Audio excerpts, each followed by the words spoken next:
ശബരിമല സ്വർണ്ണക്കൊള്ള വിവാദം മുതലെടുത്ത് സംസ്ഥാനത്തെ രാഷ്ട്രീയ പാർട്ടികൾ ഭരണമുന്നണിക്കെതിരായ ആയുധമായിട്ടാണ് ശബരിമല വിവാദത്തെ രാഷ്ട്രീയ പാർട്ടികൾ ആയുധമാക്കുന്നതെങ്കിലും പ്രതികൂലമായി ബാധിക്കുന്നത് ദേവസ്വം ബോർഡിനെയാണ്.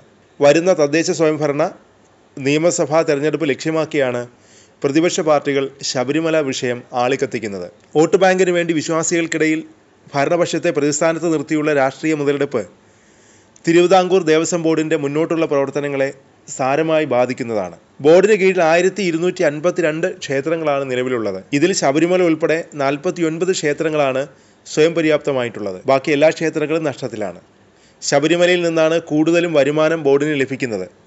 ശബരിമലയിലെയും മറ്റ് 48 ക്ഷേത്രങ്ങളിലെയും വരുമാനം കൊണ്ടാണ് ദേവസ്വം ബോർഡിൻ്റെ ദൈനംദിന പ്രവർത്തനങ്ങൾ തന്നെ മുന്നോട്ട് പോകുന്നത്. 1252 ക്ഷേത്രങ്ങളിൽ 6000-ലേറെ ജീവനക്കാരുണ്ട്.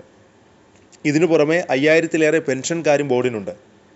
ജീവനക്കാരുടെ ശമ്പളവും പെൻഷനും നൽകുന്നത് മേജർ ക്ഷേത്രങ്ങളിൽ നിന്നുള്ള വരുമാനത്തിൽ നിന്നാണ്. തിരുവിതാംകൂർ ദേവസ്വം ബോർഡിനെയും ക്ഷേത്രങ്ങളെയും തകർക്കാനുള്ള ശ്രമം ഇവരെ കൂടി ബാധിക്കുന്നതാണ്. മണ്ഡല മകരവിളക്ക് സമയത്താണ് ശബരിമലയിൽ വരുമാനം കൂടുതൽ ലഭിക്കുന്നത്.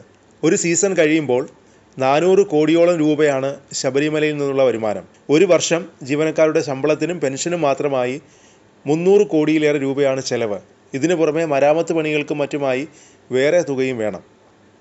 ഇതെല്ലാം മേജർ ക്ഷേത്രങ്ങളിൽ നിന്നുള്ള വരുമാനത്തിൽ നിന്നാണ് നടത്തിപ്പോകുന്നത്. സ്പോൺസർഷിപ്പും വഴിപാടുകളും കാണിക്കയുമായാണ് വലിയ ക്ഷേത്രങ്ങളിൽ വരുമാനം വരുന്നത്. എന്നാൽ രാഷ്ട്രീയ പാർട്ടികൾ സർക്കാരിനെ പ്രതിരോധിക്കാനെന്ന രീതിയിൽ ഇപ്പോൾ ഉയർന്നു വന്ന വിവാദത്തെ ഉപയോഗിക്കുമ്പോൾ ബുദ്ധിമുട്ടിലാകുന്നത് ബോർഡാണ്. ശബരിമല സ്വർണ്ണപ്പാളി വിവാദം പ്രതിപക്ഷ കക്ഷികൾ രാഷ്ട്രീയ വിഷയമായി ഏറ്റെടുത്തതോടെ ഇപ്പോൾ ദേവസ്വം ബോർഡിൻ്റെ ക്ഷേത്രങ്ങളിൽ സ്പോൺസർഷിപ്പ് കുറഞ്ഞു. മാത്രമല്ല പലരും ക്ഷേത്രങ്ങളിൽ കാണിക്കയിടാൻ പോലും മടിക്കുന്ന സ്ഥിതിവിശേഷമുണ്ട്. ഉണ്ണികൃഷ്ണൻ പോറ്റി നടത്തിയ ഗൂഢാലോചനയാണ് ശബരിമല സ്വർണ്ണ വിവാദത്തിൽ കലാശിച്ചത്. ഇക്കാര്യം ദേവസ്വം വിജിലൻസും പ്രത്യേക അന്വേഷണ സംഘവും കണ്ടെത്തിയിട്ടുണ്ട്. ശബരിമല മാസ്റ്റർ പ്ലാൻ യാഥാർത്ഥ്യമാക്കാൻ ആഗോള അയ്യപ്പ സംഗമത്തിൽ ഉയർന്നുവന്ന നിർദ്ദേശങ്ങൾ കൂടി ഉൾക്കൊണ്ട് തുടർ നടപടികളുമായി ദേവസ്വം ബോർഡും കേരള സർക്കാരും മുന്നോട്ട് പോകുന്നതിനിടെയാണ് നിലവിലെ വിവാദങ്ങൾ ഉയർന്നു വന്നത്.